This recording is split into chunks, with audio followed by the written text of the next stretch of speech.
Hindi ang komite ni Senador Bato de la Rosa at hindi ang Committee of the Whole, kundi ang Senate Blue Ribbon Committee na ang mag-iimbestiga sa gera kontra droga ni dating Pangulong Duterte. Pinaplansya na raw ng Blue Ribbon Committee ang listahan ng mga resource person na naisimbitahan, kabilang na si Duterte. Nakatutok si Ian Cruz. Ang Senate Blue Ribbon Committee na ang nagpatawag ng investigasyon ng Senado kaugnay sa war on drugs ng Administrasyong Duterte.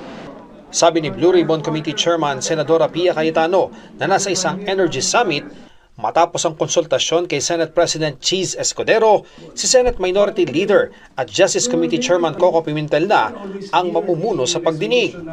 Dahil nakabreak ang Kongreso alinsunod sa rules, ang Blue Ribbon lang ang komite na maaaring magsagawa ng pagdinig kahit walang referral mula sa plenaryo. We can hold the hearing in this coming 2 weeks. Blank slate daw ang gagawing pagdinig kaya uumpisahan nila ito sa simula ng panunungkulan ni dating Pangulong Rodrigo Duterte. Paplansyahin daw nila ang listahan ng mga iimbestigahang resource person na sisimulan nila bago na upo noong June 30, 2016 hanggang sa pagtatapos ng termino ni dating Pangulong Rodrigo Duterte noong June 30, 2022.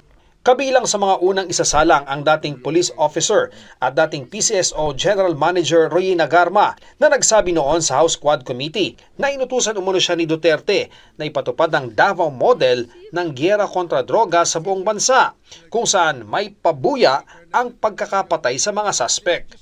Katuwang raw niya dito si dating NAPOLCOM Commissioner Lieutenant Colonel Edilberto Leonardo. It should be Garma and it should be Leonardo. And even yung kung konektado, kung yung tatlong Chinese na pinatay sa Davao Penal Colony ay admittedly drug lords, therefore posibleng related ito sa war on drugs. Then even yung jail warden ng Davao Penal Colony as well as sino yung involved doon, yun muna, doon tayo mag-start. Si dating Pangulong Duterte, pwede rin daw nilang imbitahan. Of course, kung willing siyang pumunta, then maybe we can set it sa second hearing. Tapusin na natin sa first hearing lahat ng aligasyon para sa second hearing sagutin na. Kasi we do not, ang sinabi sa akin ni Senate President Cheese, budget time na kasi, magugulo ang aming schedule actually. So we do not really have all the time in the world para dito.